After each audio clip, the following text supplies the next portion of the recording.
Hello, this is Steven Seifert. Welcome to QDF 9.0. Today, this is Friday session 6 for intermediates, 3 capo tunes, and plenty of capo tips. Want to get better with your capo? I'll show you how to get better with your capo. It says we're going to do 3 capo tunes.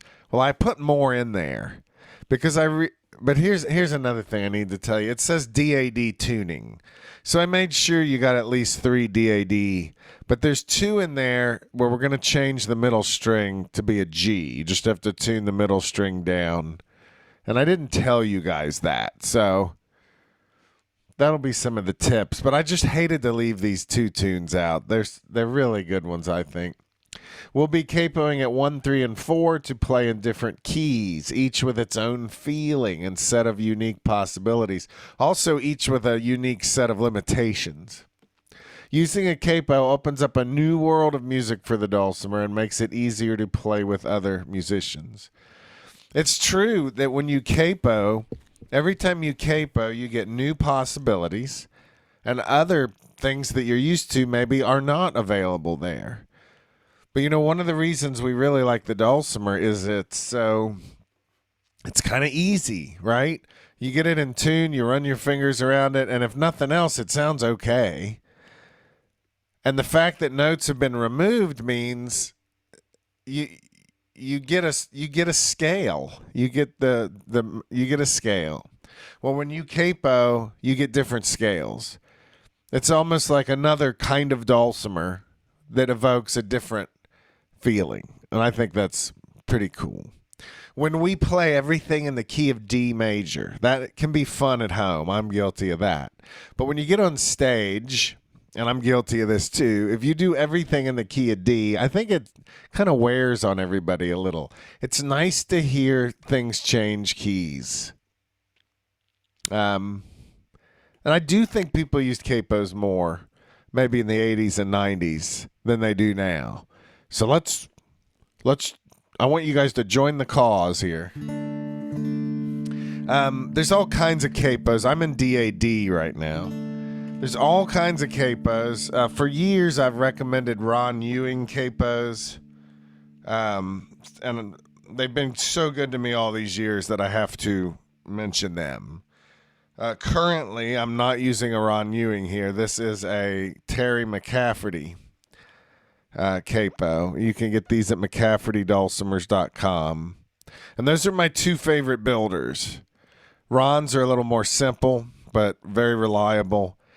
Terry's, I think see how high this turn part, this screw is above this.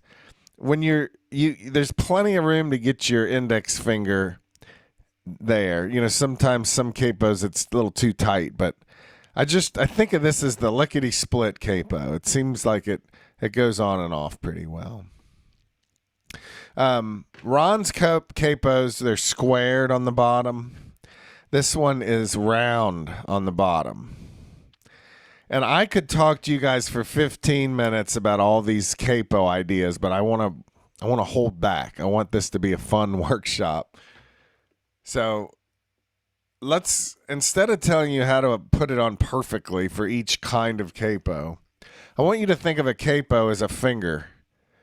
It's just like it's just like you're holding your finger down across all the strings. You know, 3, 3, 3, 1, 1, 1. Or maybe it's like using 3 fingers to hold down a 1, 1, 1. So if you didn't have a capo, you could say, "Hey Steve, I got to perform this tune on stage. Would you come up and hold down 1, 1, 1 for me for this next song?"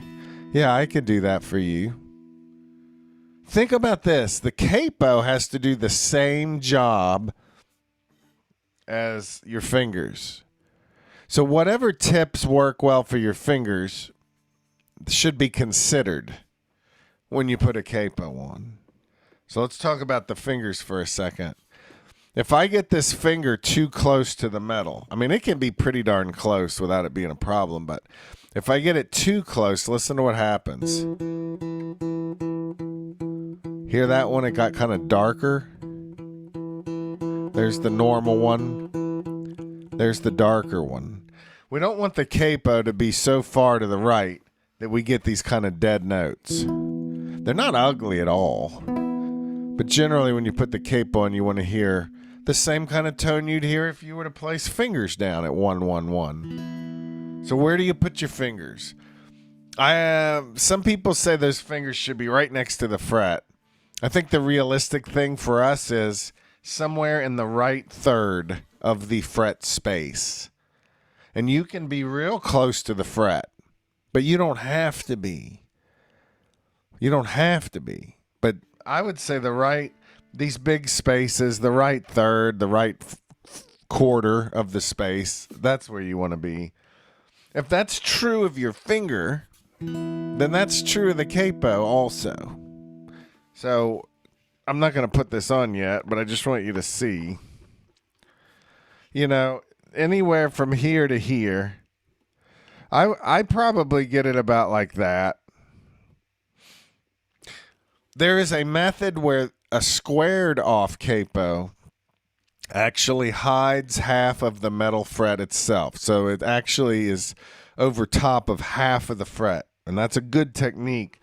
It doesn't work with these rounded capos.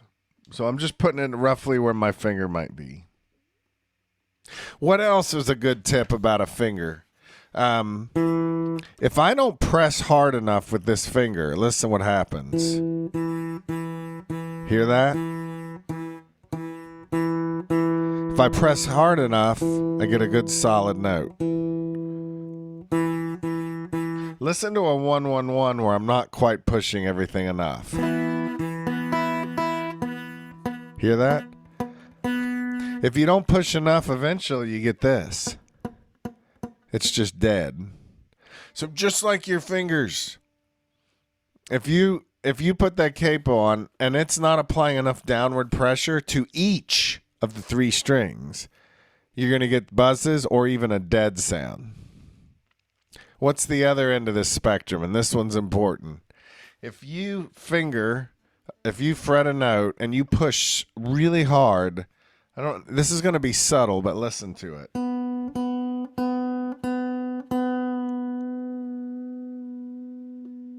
Hear how it's going up and down in pitch? It's very subtle. If you don't hear that, you can be trained to hear it. You guys might become more sensitive as you go. But when you fret too hard with your fingers, you actually bend the note sharp sometimes. So the funny thing about a capo is you can have one side of it on where you're pushing down too much, making it sharp. The other side of the capo, you're not pushing down enough, and it's going to be buzzy or dead. And it's just a terrible sound. So as you try to get better at using capos, I just want you to remind yourself of what the fingers are supposed to do. When I go to put this capo on, I like to, right now it's not tight.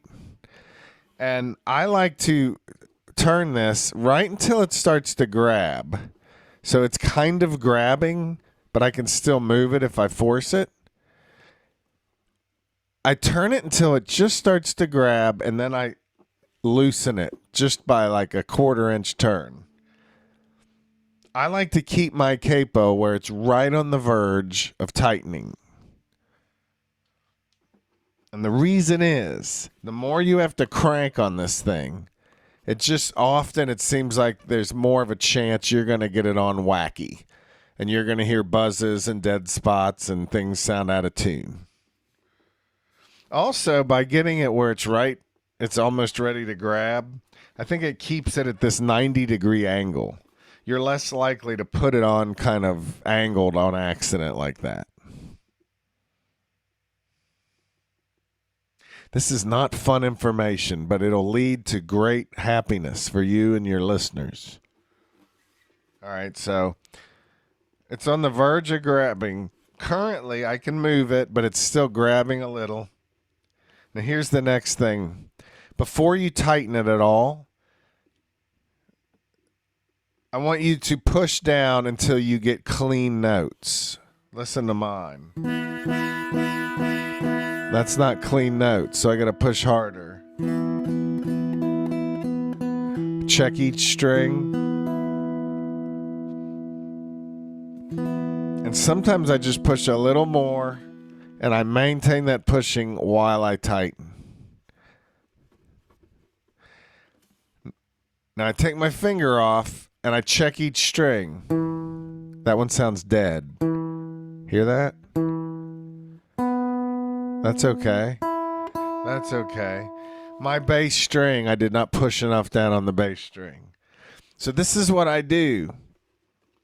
And also, instead of applying pressure with one finger, I like to put two fingers on the capo. Look at this. It's spread out. Apply even downward pressure. I think what happened is I had it good, and then I let up while I was screwing down. There it is. This is going to be boring, but just put on some old MASH episodes or something and just put the capo on, take it off, put it on, take it off, put it on. Do that for like 20 minutes. The more you use the capo, you'll start to develop a feel for it, so when you put it on, it's ready to go. But please, so many people say, my capo's buzzing. They don't have no idea what to do about it. Just remember, it's doing the job of your fingers. So make sure you do the same kind of checks on that thing. Now think of this scenario. Let's say you're currently out of tune. I'm going to go ahead and do it for you real quick. You're out of tune, but you don't know it. You put the capo on.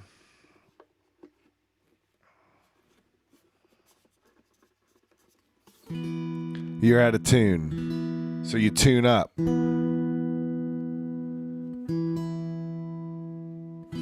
Now you're in tune. You play your song. Woohoo! This is great. You take your capo off. Usually you're out of tune again, but for some reason this sounds pretty good. Take my word for it. So often, if you don't tune before you put the capo on, you're going to want to tune after you get the capo on. And then when you take your capo off, you're going to be out of tune again. I don't know why that didn't do that, but take my word for it. It happens. I think it's good to be in tune before you put this on, and if you put it on correctly, if you don't push too hard, if you push evenly, you should still be in tune after you get the capo on. The goal is, I don't want to have to tune once I get this on, but sometimes you have to do it. But if you capo enough, I think you'll get to where that's not a big problem.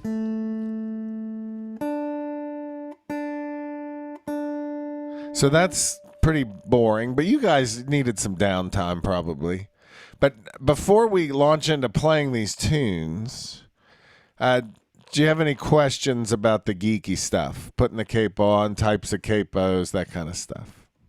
And while you think about your question, let me tell you this real quick. If you take a pencil, I'd probably need a full-size pencil. This pen's kind of short. But if you put that pencil where you would put the capo and then run 2 or 3 rubber bands around the back of the instrument connected to the pencil, that's a way to do a capo in a pinch. One time I had to play with an orchestra, and I realized I was the star of the show, and I had left my capo somewhere. And I looked up at the conductor. He said, "Are you ready?" And I said, "No, I have a little emergency, but it's okay. I need 2 pencils and a bunch of rubber bands." Now, the 2 pencils is because I needed an extra pencil in case the first one breaks. So he said, "Really?" I said, "Yes, really, absolutely. Got to have it." So somebody actually pulled it off. Always keep a second capo somewhere else. Not in your dulcimer bag, somewhere else. Any questions before we go on? What do you got for me? Hit me. And then we're going to have so much fun you won't be able to stand it. I I got a quick question. Sure. Well, part of this course, tell us a little bit about how you would capo, or what key you would go to play with a standard tuned guitar or a standard tuned ukulele, stuff like that. I could do a little bit of that if you have a specific question, but that's a big topic. And I'll do a little bit of that, but that's a good, easily 15, 20 minutes would be just that. I think that's a slightly more advanced question, but it's a real good one. It's the same, it's the stuff we really have to know. I'll do a little bit of that. If you have a specific question, make sure you ask. A question about the capo. When I just put one down at the first fret, it went substantially sharp, and then I tried it again at the second fret, and it didn't go sharp at all. Like, what's up with that? I without knowing your dulcimer, it's hard to say, but it sounds like if your bass string went really sharp at the first fret, you were pushing too hard. But sometimes if this nut right here is too high, then putting a capo on at 1, you would hear a sharper sound than if you put it at 5 or 7. Because if this nut is high, you're so close to the nut that you're going to be bending the string sharp a little bit. But most people's nuts aren't that high. Yeah, if you just tune around it, it just adjusts to that. Like you said, you just tune, and the capo doesn't change your ability to retune. Like, yeah, you can tune with it on, but I think it's better to tune with it off, because you want to make sure you're not pushing too hard. And that's what I want. You might have multiple issues going on there, but I want you to make sure you're not pushing down so hard that it's bending the string sharp. Yeah, I guess my real question is my husband has perfect pitch, and he winces if I play when it's not perfectly in tune. So when I put the capo on, is it okay if I use my tuner and make sure that I'm at a straight note, like I'm not it's not sharp? Yeah, it's okay to just retune once the capo. You shouldn't have to retune if you do it right, but it's okay to do it. Yes. Okay. So is he a musician?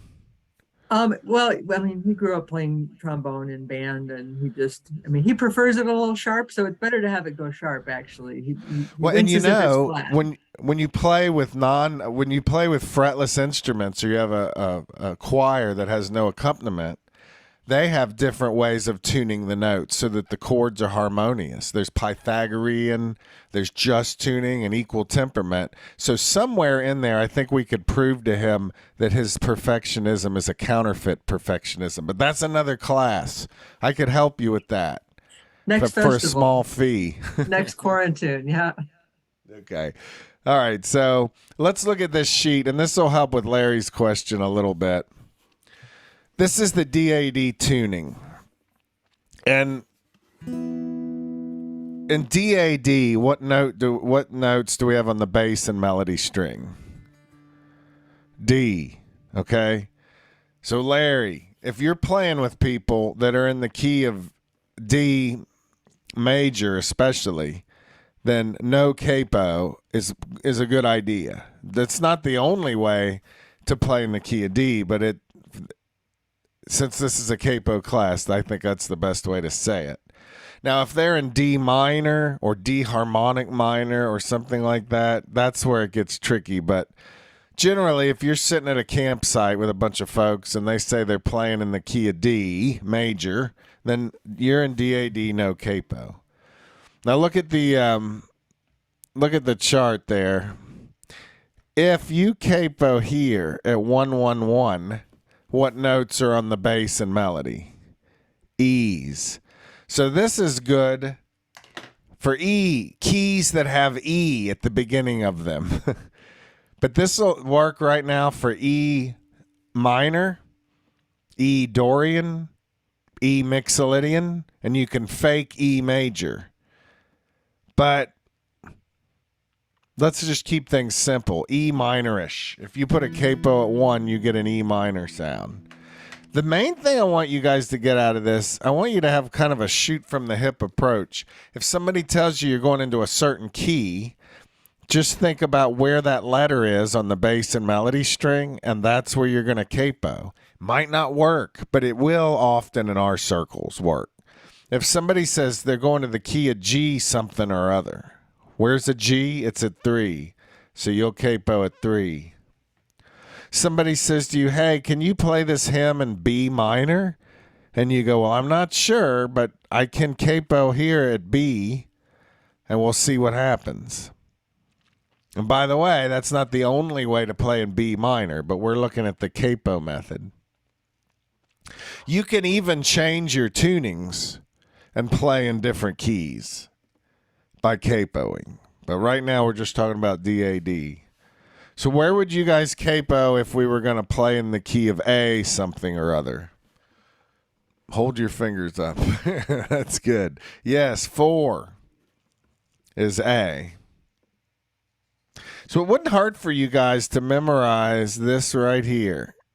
I always think of the bass string. You could think of the melody if you want. Just if you memorize the bass string from O to 6.5, if anybody says we're going to the key of F sharp such and such, you'll know where to capo. Doesn't mean it'll work, but it's a real good thing to try first. I have a question. Yeah. This is probably another class also, but if you're playing with people that are in G and you have tab in D, Yeah. how do you capo on 3 and then use your tab? Is there an easy way then to translate this into G? There's multiple ways. It's a good class. You can take it from multiple instructors. But yeah, that's a whole class. But the easy answer, and you have to know a little bit about music, you're wanting to transpose the arrangement from one key to another. Yep. And the way you do that is you say, well, how many half steps or whole steps is that away? If I had to go from if I had to go from the key of C major to D major, I know that's a distance of 2 half steps. So everything must change by half steps. And how you get that to do that, that's the other class. That's a good question. I said lots of tips, so keep these questions coming. Next quarantine. Yeah, you know what? That wouldn't be a bad idea, just transposing. And I know Mark Allen Wade is really good at that kind of stuff, too. So here's some homework for you. I'm going to do this really quick, but I want you to, this is going to be something you work on later. And I'm recording the class, right? Pause, stop, record. Yes, it's recording. So you watch this later, and I want you to do some of this on your own. If you want to do it with me now, it's fine, but I'm going to go through it pretty quick. When you capo or play open, I think it's good to just play the melody string up and down and see if you can get the feel for it. What does it sound like? What does it feel like? Listen to this.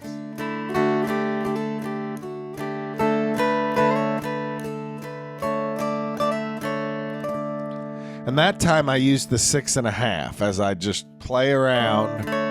It's like opening a box of chocolates. You want to get an idea of the kind of mood that it evokes.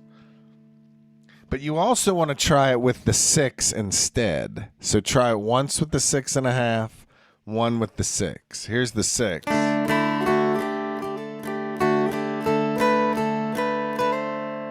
of a bluesy note. Then compare it to using the 6.5. Then the 6.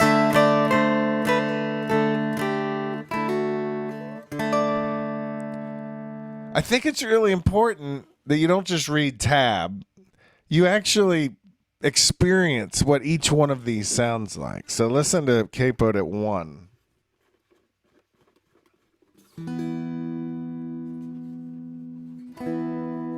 Sometimes if I'm out of tune, I wiggle the capo a little, and it fixes it. Right now I'm out of tune, but I'm going to play this a little. Now listen to this using the 6.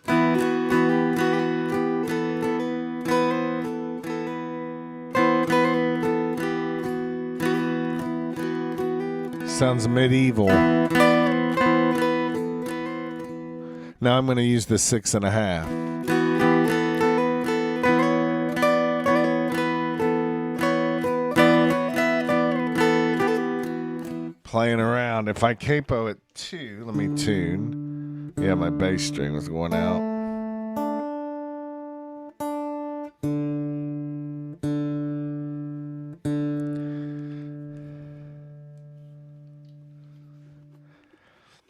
A bunch of people in my family are named Solomon. Art. We should talk about that later. All right, listen to this at 2.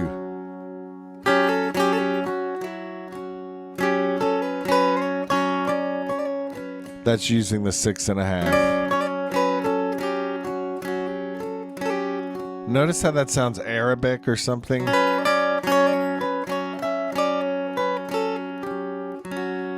Listen to capo at 3.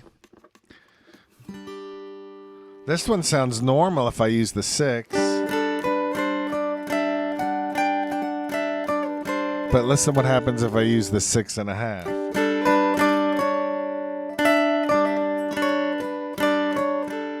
It's very dreamy. It sounds like a dreamy part of a movie.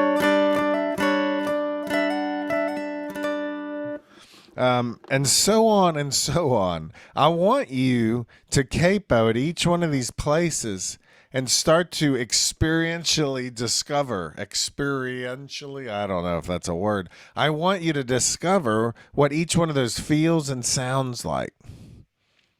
Not necessarily from an intellectual point of view, but it's like going through a kitchen and tasting spices. What's involved there? And this is just for the DAD tuning. If you go to DGD or some other tunings, you'll get some other. It's a box of chocolates, every one of them. You don't know what you've got till you taste it. So any questions about this phase of the workshop? Thinking of the notes on the bass and melody so you know where to put this. This whole thing where I'm saying try it with the 6, try it with the 6.5.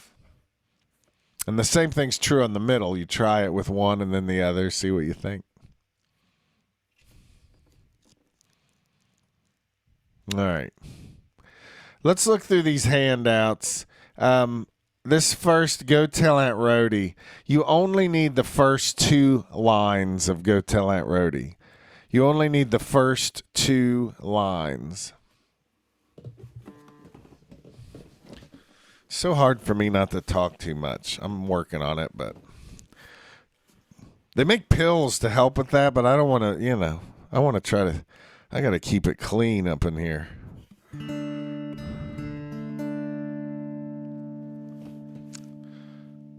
All right, so let's just do this. This is a quarter note version, but I'd like you to add extra strums.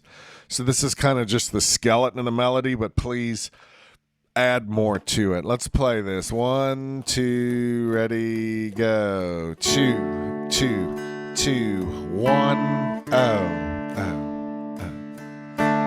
1, 3, 2, 1, oh, up to 4. 3, 2, 1, 3, 2, 1, 0. Again, this is the last time. Add some extra strums in there.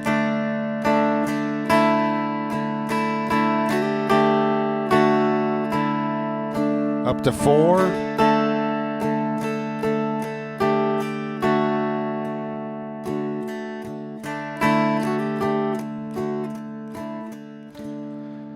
All right, now capo at 1. Capo at 1. I guess I have been using one finger on this sometimes.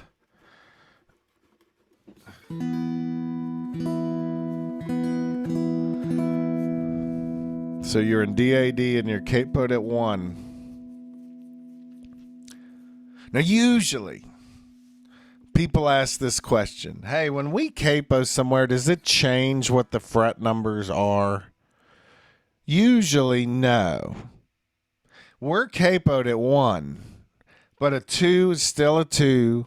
A 3 is still a 3. A 7 is still a 7. You don't change these numbers just because you capoed somewhere. Except a lot of people in tablature will refer to these 1s as O's for open. So wherever you're capoed, those become O's for open in the tablature. But not everyone does that. So if we were doing a tune where you capo at 1, you wouldn't see any 1s in the tab. They would all say O for open. And then you would see lots of 2, 3, 4, 5, and so on. And those do not change. Those are the same old numbers you're used to. That's when you're looking at tablature. But I want to show you something where you do change the numbers temporarily. This right here is going to be open. But I'm going to go to the very next available note and pretend that's a 1. The next dulcimer note here is a 2. I don't know why I said dulcimer. And then 3, 4, 3, 2, 1, O. So this is a kind of transposition. How do you move a tune around on the dulcimer? How can we use this same tablature but see what it's like when you're capoed at 1? In this situation, when we're moving around the tune, you are going to renumber it temporarily in your head. So check this out. Listen to this tune. I'm going to start on the 2nd fret space here. It's usually called a 3, but I'm going to think of it as a 2.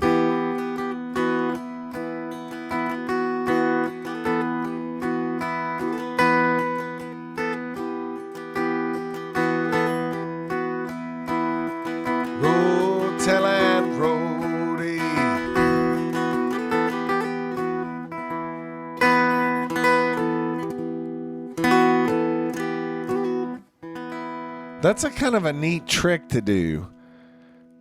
So play that with me. A 1, 2, 1, 2, ready, go.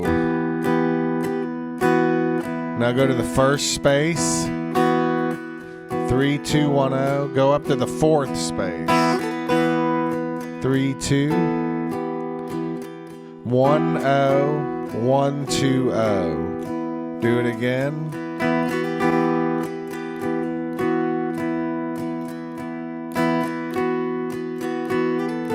Here comes the 2nd line.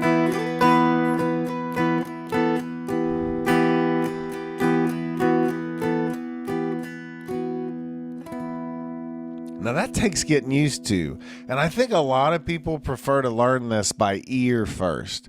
You take something like Bile Them Cabbage and you just see if you can't do it by ear, because thinking about all the numbers is a little much. Let's all start here.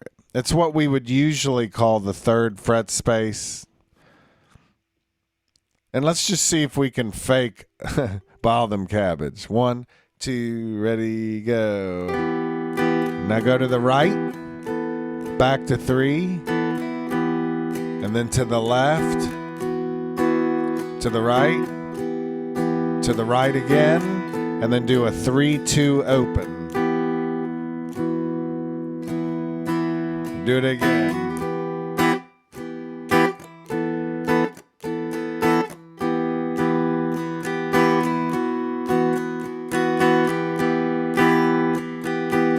Three, 2, open.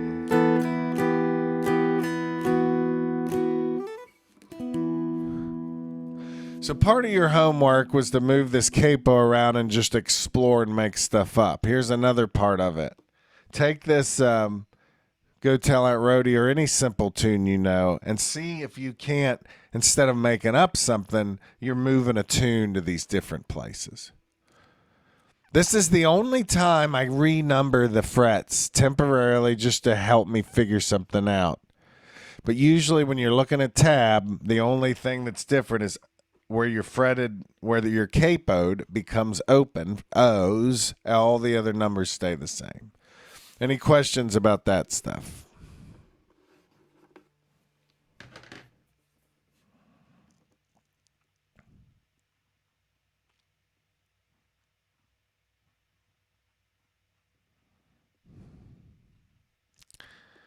Let's have do a this I have a cluck question. old hen.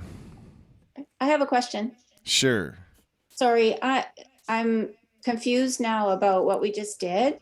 Yeah. So you're saying when you put the capo on one, then you still count the No, it frets. depends on what you're doing. So you have to preface that with what you're doing. So you're either reading tablature that's been where the tablature tells you capo at 1, we're in the key of E minor or something.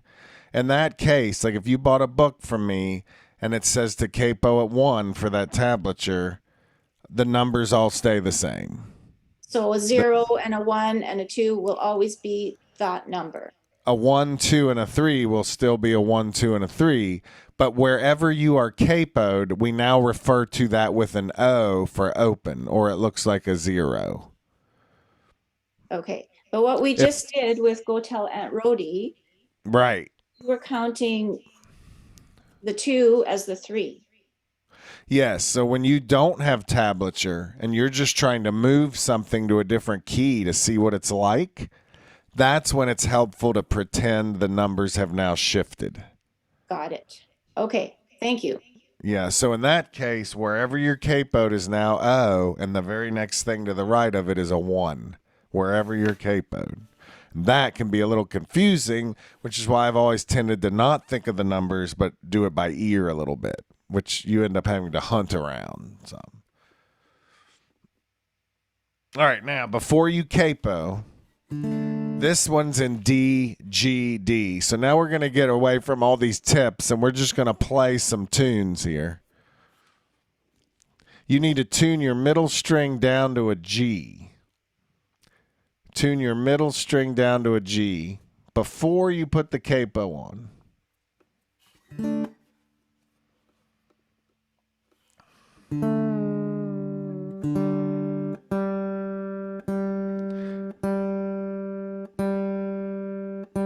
Now, if you don't have a capo, if you don't have a tuner, the way you get that is you fret a 3 on the bass, and a 3 on the bass will give you a G, and that should be what your open middle is. And that's one way you can check to see that you did it right. Fretting 3 on the bass will give you that open middle.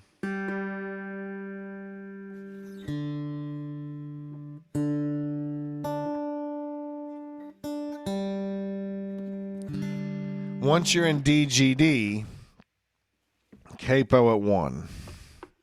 This is one of my favorite capo things.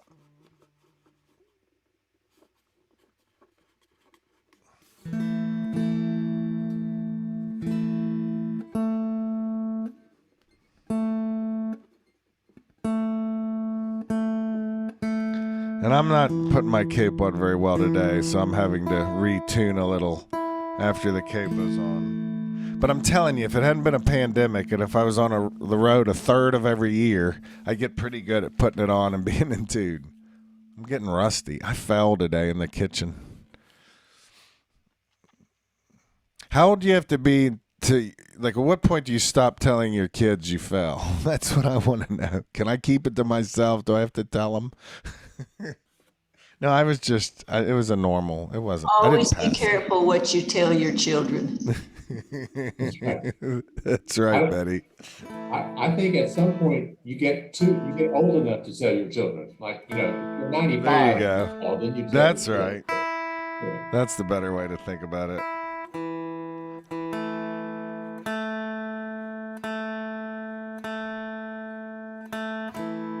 All right. Let's just do a full strum on this. You please, this is a skeleton of the tune. You're going to need to add extra strums to it. Let me play it once and then you can join me.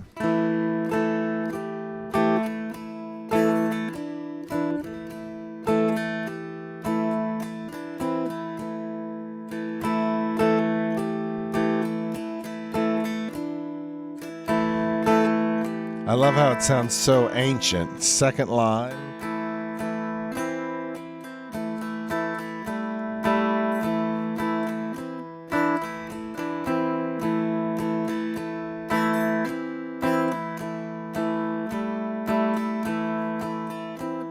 Join me up at the top. Here we go. Oh, 4, 3, slowing down. Oh, 4, 4.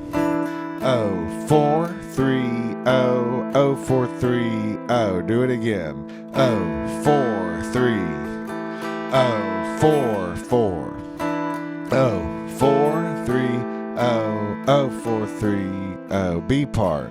Oh, oh, 3. Those are half notes.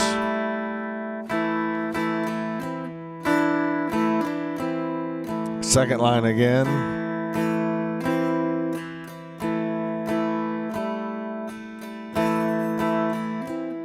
A little faster.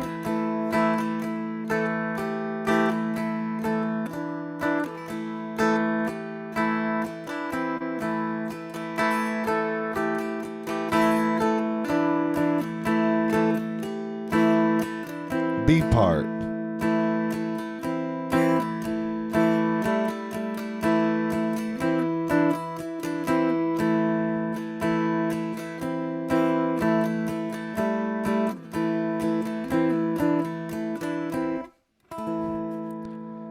I love that. It's got a mood. It really sets an interesting mood. Now think about this. Now, some of you guys might not play in DGD a lot, but it's a pretty popular tuning when you start trying out the other tunings. It's one of the main ones you might try. Think about how in DAD, we could always look at what was on the bass and melody string to give us an idea of what the key is. Well, with DGD, you're going to look at what note's on the middle string to figure out what key you're in. And I'll let you ponder that in your hearts. But DGD, it's the middle string note that tells you what key you're in. Let's look at this other one called Cold Frosty Morning. It's a good tune.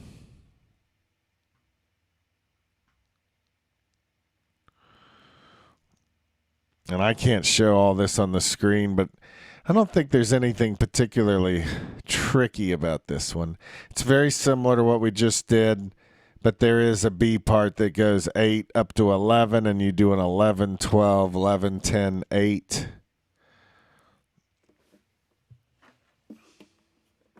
And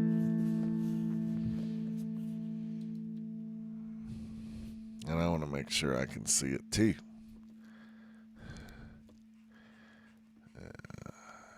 All right.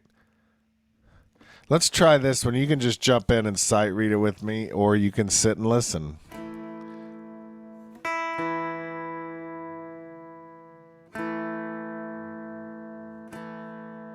I'm glad I don't have perfect pitch. And you should know that a lot of people with perfect pitch lose it in their 60s and 70s. And then they're fractured humans. It's rough. All right, here we go. Cold Frosty Morning. 1, 2, ready, go. Oh, 4, 4, 4, 5, 6, 7, 8. 5, 5, 4, 3, 4. 5. Stop. Let's do that again. A little slower. 1, 2, ready, go.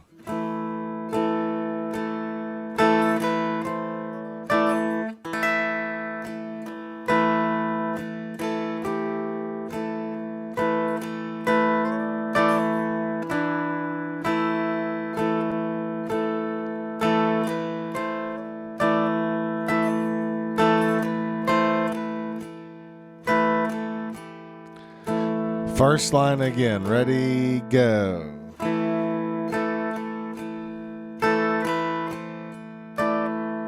Half note.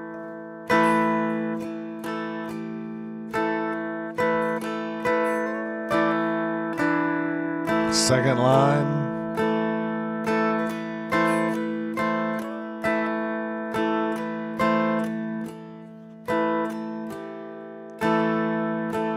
Third line, 8 to 11.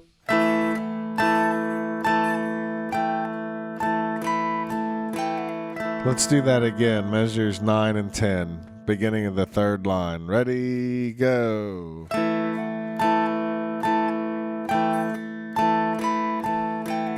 Do that again. This time we'll keep going. Here comes measure 11.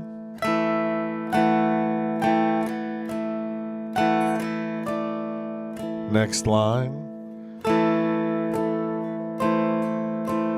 Add some extra strums.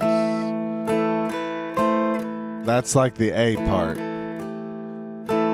Do the B part again. Third line.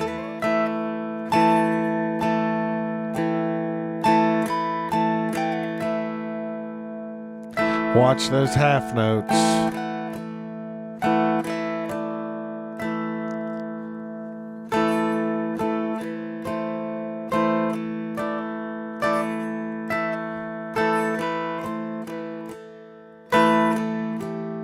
Faster to A part. Ready, go.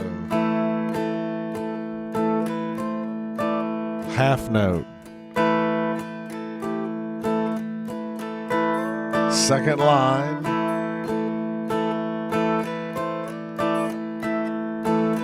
Make sure you're doing a full strum. A part again.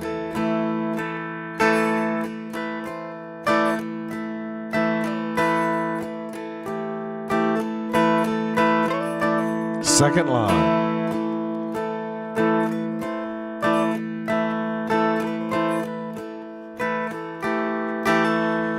Third line.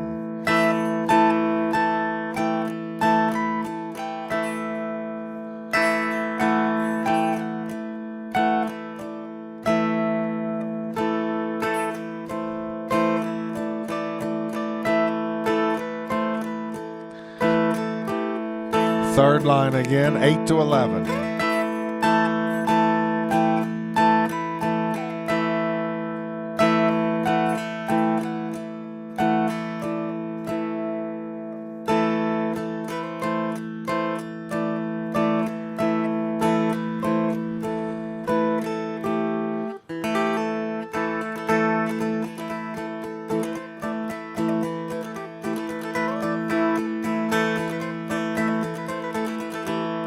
And all these sound cool if you swing them.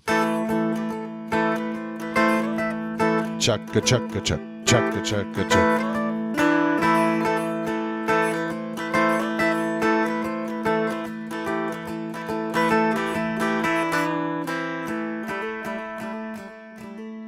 I mean, that's pretty cool. That's cool. I'll tell you what I did there to end it. You go to the bass string, strum a 3 on the bass, and either slide or hammer into the 4.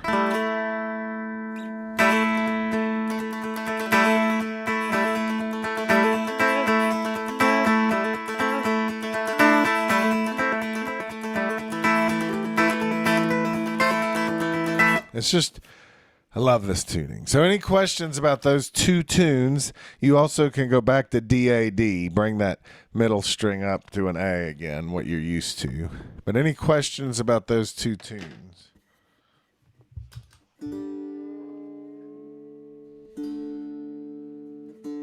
Yeah. You put a capo on the first fret on DGD. What key are you playing in? Well, the first thing to figure out is what note's on the middle string. So if we're in DGD and we capo at 1, what note do we have on the middle string? What comes after a G?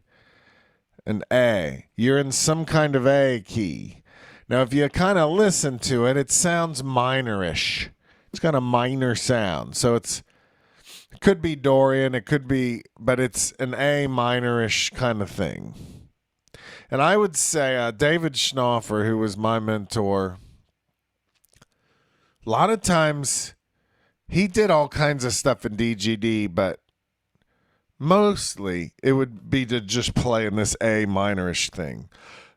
Because a lot of fiddlers play in an A minor, kind of A mountain minor, they call it A Dorian thing, and this matches that nicely. And it's got an archaic sound to it. After you tune that middle string up, you might have to check it because it'll sag on you a little. All right. Let's look at Elk River Blues. And this is one I teach sometimes. where I don't have the chords written in and I have people write it in. Well, for you guys, because of our close relationship, I have put in the darn chords in this thing. Make sure you're tuned up, and you're going to capo at 3. Now, this one doesn't say capo 3, so write that in there. I don't think it does. Make sure you write on this page, because you'll come to it a year later and you'll think, this is weird. Make sure you capo at 3 or it won't make sense.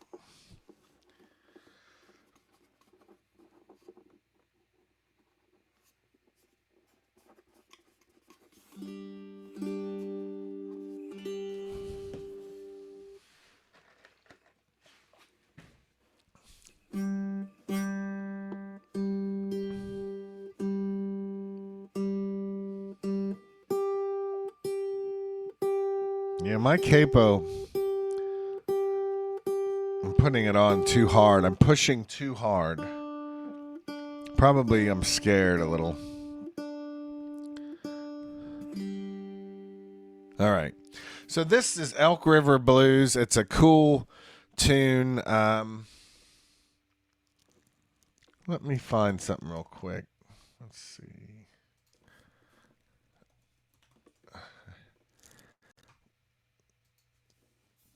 This is one you can find all over YouTube. I just want you to hear the guy who originally wrote it, Ernie Carpenter from West Virginia. He didn't like modern music, and he was talking about bluegrass. Well, that's an ad, isn't it? I'd like to skip that ad.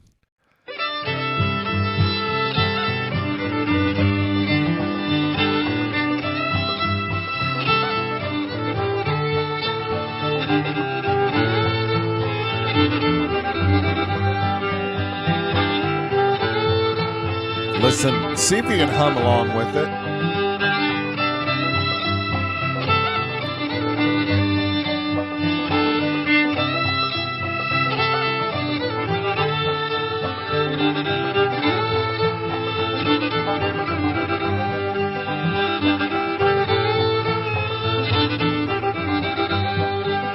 And you really should listen to that over and over again. You know, and I want to show you this.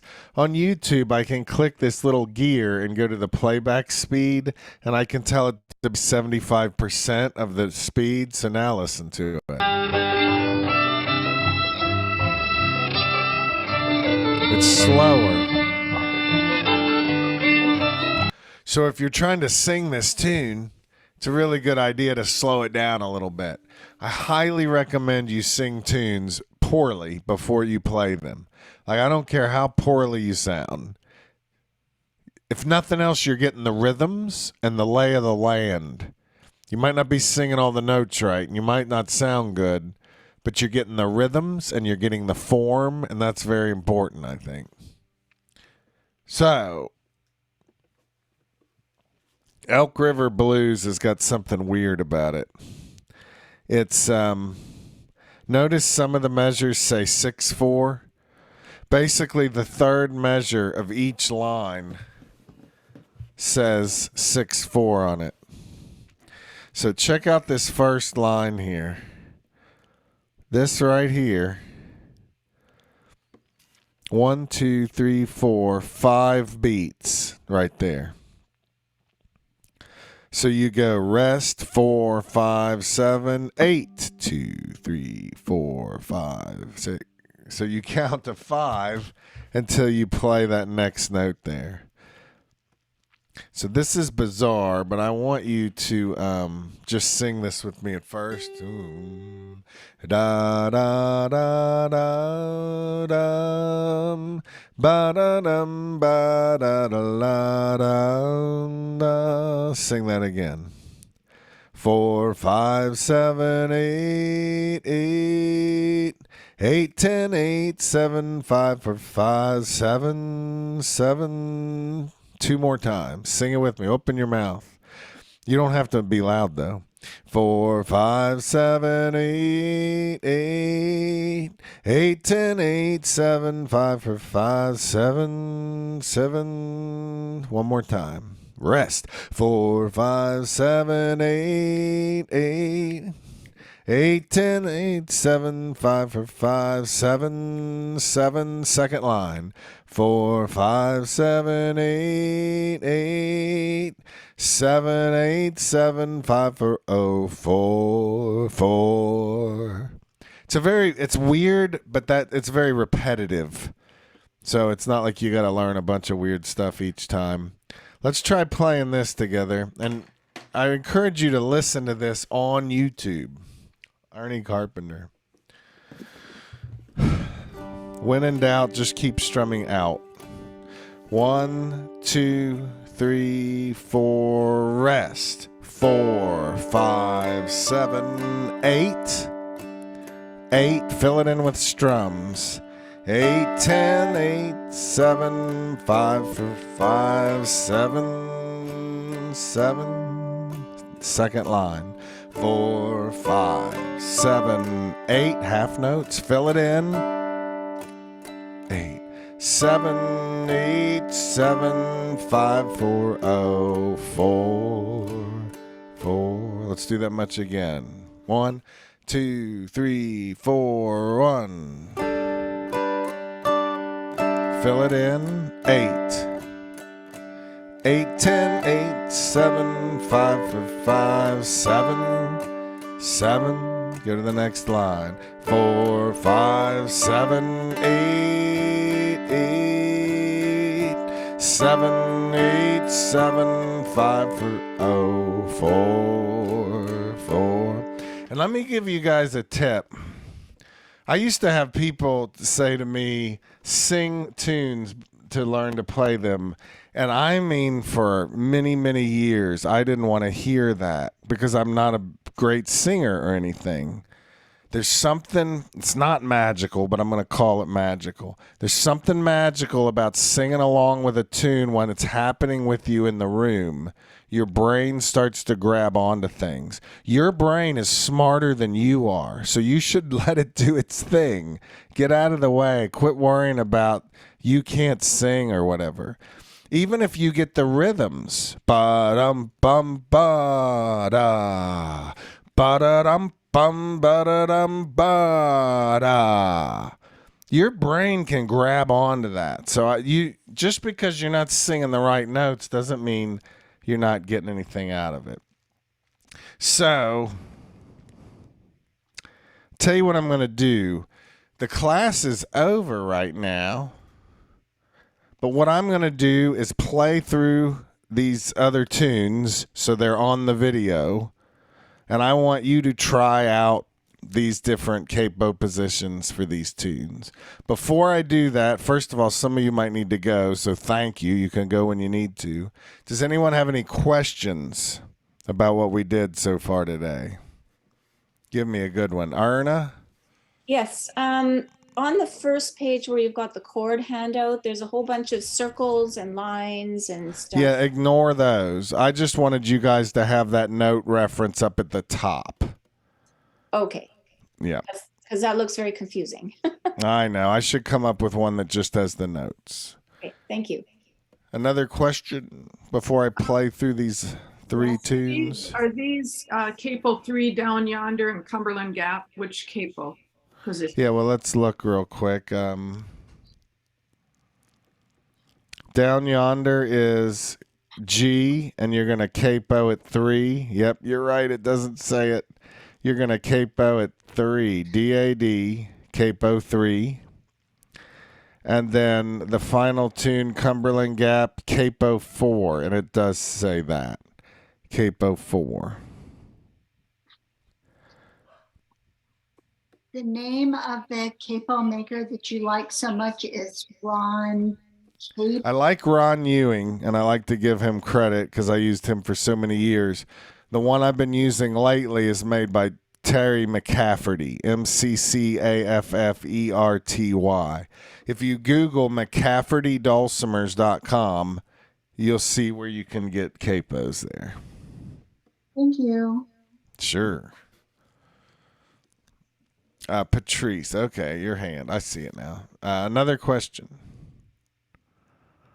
I know some of you have to go, so I'm going to go ahead and record this anyway.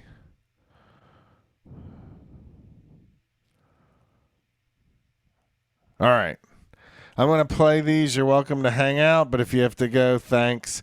This is Elk River Blues, a 1, 2, 3, 4. And I think I want you to just see my hands. Yeah. 1, 2, 3, 4, 1.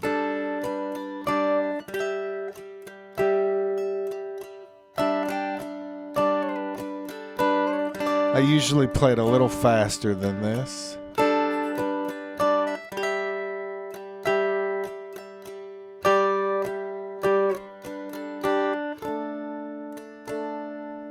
A flat pick right there.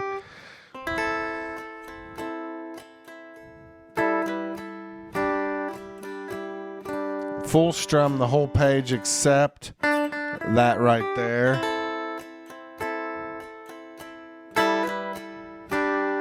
Little faster.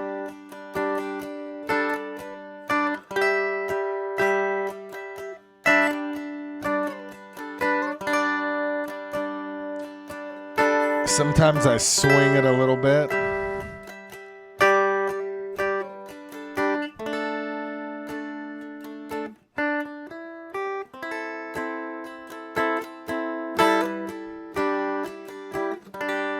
It's a nice tune. Kind of reminds me of Wish You Were Here by Pink Floyd.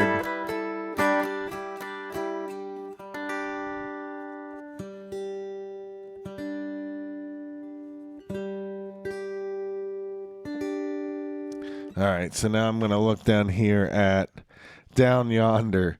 Now this one's kind of a little intermediate plus, I would say. There we go. I'm going to, well, that's not working. Yeah, it will. All right. Well, shoot. There we go. Down Yonder. Lots of full strums, even though I didn't want to write in zeros everywhere. And I'm sight reading this. Let's see how it goes. 1, 2, 3, 4, 1. And I like to pause there. And the reason I do this tune here is this. There's a chord you can't get in DAD if you're playing in D.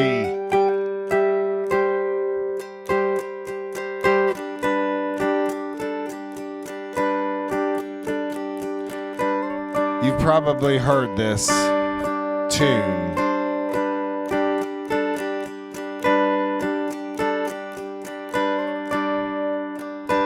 Here's the thing you can't do in D.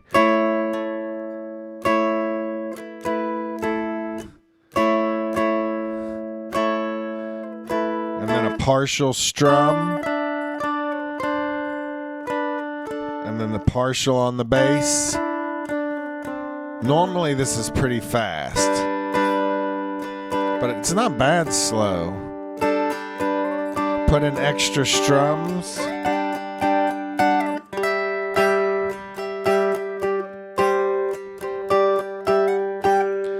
You could use your thumb more than I am.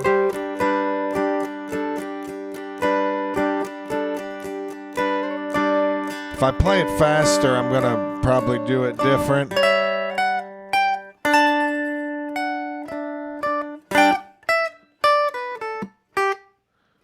Something like that.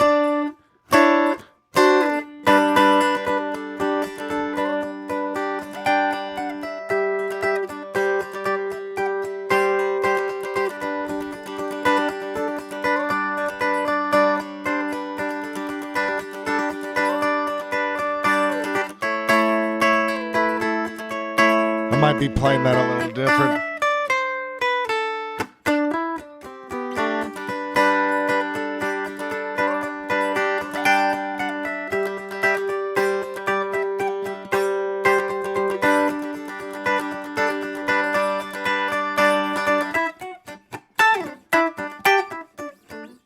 had to fudge the ending a little bit. And then one more, this Cumberland Gap Variations. It's pretty, 2 pages. This is kind of, this is a little too hard, but it's fun. If you want to put a little time on this, it's pretty cool. So let's see how this goes. 1, 2, 3, 4, 1, 2, ready, go.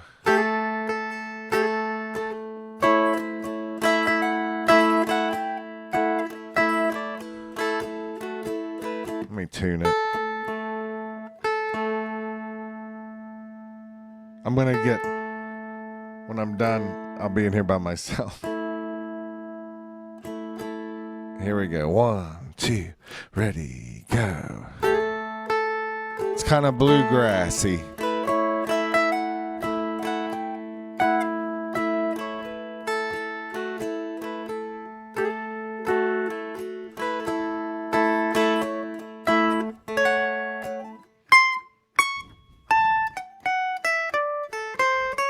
I can't play this. I don't want you to play it. This is not homework for you guys. This is too hard for me. So if I worked it up with you, I would have it, but I don't think I could just do it at the end here. So you got 3 tunes, but you didn't, this last one. You're going to put this one on the evaluation, and I deserve it. But listen, the most important thing here is for you guys to move those capos around, taste them. Try a tune like Bottom Cabbage at the different positions. Try these tunes out. Don't be afraid of your capos. And I'll work on Cumberland Gap for next time. I'm gonna work on it too. Thank you. Don't forget Cluck Old Hen. That's a good one. Your family will love you more when you play that. Hey, Steve, a long time ago, I think you did a version of Whiskey Before Breakfast with Lloyd Frank Wright, but I think you did it in B minor and called it Born Before Breakfast. So this is what we did, is we both capoed at 5. That's what I wanted to know. Yeah. And then we ignored the 6th fret. So you got...